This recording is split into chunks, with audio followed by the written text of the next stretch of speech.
Ini saya bagi muka Dimas. Ini research, buat research. Nak tanya Setiausaha Agong, you kena ada bullet yang strong sikit nak lawan dia.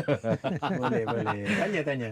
Mengikut saya punya survey, dalam ASEAN, Malaysia adalah di tangga terbawah dari segi pelesenan. Good research. Kalau betul, daripada mana you dapat ni statistik? Tak, betul kan kalau saya salah lah. Thailand ada 8 pasukan yang dah lulus. Yeah. Singapura ada 6, Vietnam 5, Indonesia 5, Filipin 4, Myanmar 3, Malaysia 3. Itu mungkin yang bukan yang the latest lah. Yeah. But Asia J-League sampai ke Liga yang Division 3, total dia ada 48 kelab yang dah lulus pelesenan. Okey. Kita ni baru nak buat tu tak boleh lah, tukar orang politik ni lah, tak tahu ni macam-macam lah Malaysia. Okey. K-League 20, China ada 18, Uzbek ada 13. Itu from my survey. Betul kan saya kalau saya salah? Saya tak boleh garanti statistik yang tu, tapi untuk FAM betul lah. Kita ada pelesenan AFC. So kita ada 2 tahap pelesenan, pelesenan AFC dan juga pelesenan nasional. Dan always pelesenan AFC adalah untuk pasukan-pasukan yang berpeluang memasuki pertandingan-pertandingan AFC. Di sini antara kriteria yang diperlukan untuk itu adalah infrastruktur. Okey. Infrastruktur AFC. Nanti kita bincang lagi. Okey. Itu tujuan lah. Mungkin sekejap lagi saya nak pergi Cik Abizal lah. Kita kata bos jaga lu. Tujuan untuk apa dibuat, sedangkan negara-negara lain setahu saya macam Myanmar dulu pun dah buat dah. Dia orang antara yang daripada melalui conversation kita, dia orang punya military club pun semua dah tukar dah semua. Betul lah. Ini proses yang dah bermula lama, Abizal. Dan proses pelesenan kelab di Malaysia bermula pun dah 3 tahun dah. Dan Liga Premier bermula tahun ni. First year Premier League pun ada lesen. Dan pergerakan pembentukan pelesenan ni mengambil masa. Bukan benda yang kita boleh introduce semua fail nanti. So memerlukan tahap-tahap di mana ada A kriteria, B kriteria dan C kriteria. So di sini kita memerlukan masa untuk implementasi proses pelesenan kelab. Dan saya rasa pergerakan kelab untuk menyesuaikan diri daripada segi proses pelesenan kelab tu sudah ada kebaikannya dan sudah ada yang diperbaiki sendiri daripada kelab. Okey, so far boleh saya dapatkan maklumat terkini yang dah melepasi proses tu, dah ongoing, yang berada dalam kedudukan yang sangat baik. Untuk tahun 2021, lesen 2021 belum satu pun pas. Tetapi kita pun tahu tahun ni tahun COVID, dan pergerakan dokumentasi di fasa terakhir untuk submission adalah dokumentasi kewangan. Di sini pihak ketiga diperlukan, di mana external internal auditors diperlukan untuk membuat penyelarasan statement of accounts tahun 2019. Di sini mungkin ada kelewatan sikit, tetapi kita pun tahu daripada pertimbangan realistik dan sedang dibincangkan dengan kelab untuk memastikan perkara ini dapat diselesaikan dalam masa terdekat. Okey, bagi kelab Felda United juga mengalami satu fasa yang kritikal. Betul. Tak salah saya 12 juta. 12 juta tu bukan sikit tau, tapi apabila faham tentang apa itu pelesenan, faham apa itu tujuan, tanpa memasuki elemen-elemen politik, datuk ni lah kan. Felda terus menuju dan mengikut apa yang telah ditetapkan oleh FM, nampak selesai. Ya, betul. Alhamdulillah lah. Memang kita ada pengalaman yang ngeri jugalah. Ngeri ya? Ngeri. sebab bukan mudah nak selesaikan perkara yang melibatkan satu kewangan, pelesenan kelab, dan kita juga alami pengalaman pengalaman pada tahun 2017 first pelesenan kelab diperkenalkan. Jadi Felda United sebenarnya pada masa tersebut gagal lah. Daripada pasukan Liga Super kita turun ke Liga Premier. Dan daripada situ kita belajar.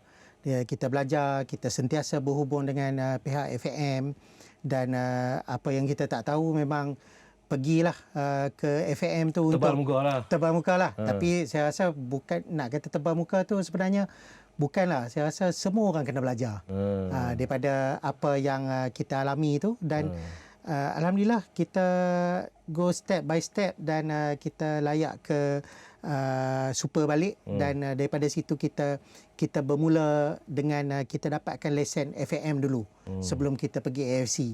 So once kita dah dapat betul-betul pengalaman, kita ikut deadline yang diberikan, dan selepas pada tu insya-Allah tahun ni kita akan bergerak ke AFC pula lah. Jadi itulah pengalaman yang kita alami sejak 3 tahun ni lah. Ini pelesenan ni tak boleh pakai kabel lah. Datuk-datuk apa tak boleh ya? Dah. Yang ni memang kita kena ikut betul-betul peraturan yang telah ditetapkan oleh FAM dan juga AFC. Jadi tak boleh, tak kira lah pangkat apa benda pun, janji pelesenan bola ni lain. Maksud Betul. Ya, betul. Dia bukan boleh main kabel-kabel. So kalau ada mimpi-mimpi FA tengah mimpi lah ni, nak pakai kabel-kabel, lupakanlah. Dia ada 2 option je. You hantar, tak boleh, tak payah main. Betul. Okey. Next, kriteria untuk layak dapat pelesenan kelab ni. Setahu saya dia ada berapa 6 atau 6 kriteria. Betul. Lepas tu dalam 6 kriteria tu pula saya study jugalah. Dia punya sub. Ya Allah. Betul. Kalau saya ada hilang staff dekat club licensing unit ni, Hafizal boleh ada peluang kan? Tak, study lah sebab kita nak tahu kan. Betul. betul. Betul, tepat sekali. I think Hafizal, daripada study betul kita ada 6 kriteria. Kriteria kesukanan, infrastruktur, pentadbiran, perundangan, keuangan dan perniagaan, business criteria. Dekat sini semua kriteria ada objektifnya sendiri untuk memperkasakan sistem pengurusan kelab masing-masing, ya. Dan setiap kriteria ada dalam 52 kriteria sub-kriteria, 53 sub-kriteria ni. Ya, dalam semua proses ini kita ada 322 dokumen atau data kena enter dalam sistem ni. Berapa? 322.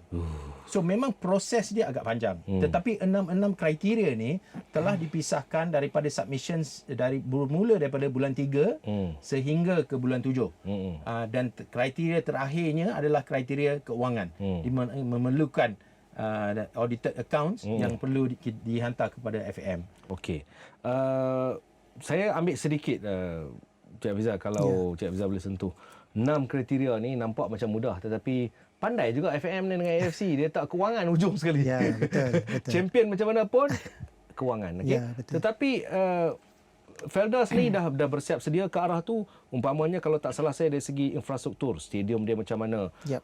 kena lepas dia punya spek ya, FIFA dan betul. sebagainya. Lepas tu dari segi coaching staff, A license, tak Ya. kira lah goalkeeper ke apa ke, semua kena license. Dah ke arah itu? Sebenarnya kita dah melepasi lah steady. apa semua kriteria yang ada tu. Cuma sekarang ni yang finance sajalah. Yang finance pun last week kita dah selesai dengan audit dan telah di-endorse oleh ahli lembaga pengarah Felda United. Dan sekarang ni once kita dapat last figure daripada audit 2019, kita akan selesaikan interim daripada Januari to Jun tahun 2020. So far ni alhamdulillah lah kita dah by 14 hari bulan ni memang bila saya masuk dulu saya memang tetapkan dia punya deadline. So kata habis penghujung Ogos, 2 minggu awal kita mesti selesai semua, everything 100%. Supaya dalam masa 2 minggu ni kita masih lagi boleh berhubung dengan FAM, dapatkan dia punya feedback sama ada semua dokumen tu okey ataupun tak okey, jadi supaya kita tak terlalu kelang kabut di saat-saat akhir. Okey, macam FM juga nak pergi ke 6 kriteria ni, Mr. Stewart. I dengar tadi 300 berapa tu pun dah pening kepala dah kan. Ini apa pula nak pergi 6 ni, nak sub tu kan. Tapi macam mana FM sendiri letak petugas-petugas untuk memantau dari segi ke-6 kriteria ini? Ini bukan sub lagi banyak. First, pemahaman apa itu pelesenan amat penting di belah kelab. Dan unit FAM bukan unit examiner. Kita bukan nak lulus atau fail.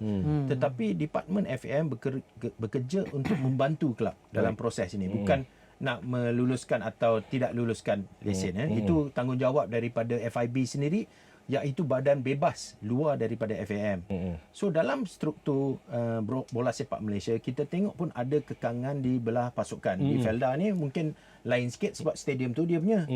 Tetapi dengan pasukan-pasukan lain, daripada segi kelulusan bomber, infrastruktur, memerlukan pihak ketiga, di mana kerjasama dengan Majlis Pembandaran, Majlis Bandaraya, Majlis pengurusan stadium, memerlukan dokumentasi daripada pihak ketiga. Dan kami faham mungkin kadang-kadang bila tanggungjawab tu di pihak ketiga, kepentingan atau deadline tu mungkin luar daripada kuasa pasukan tersebut.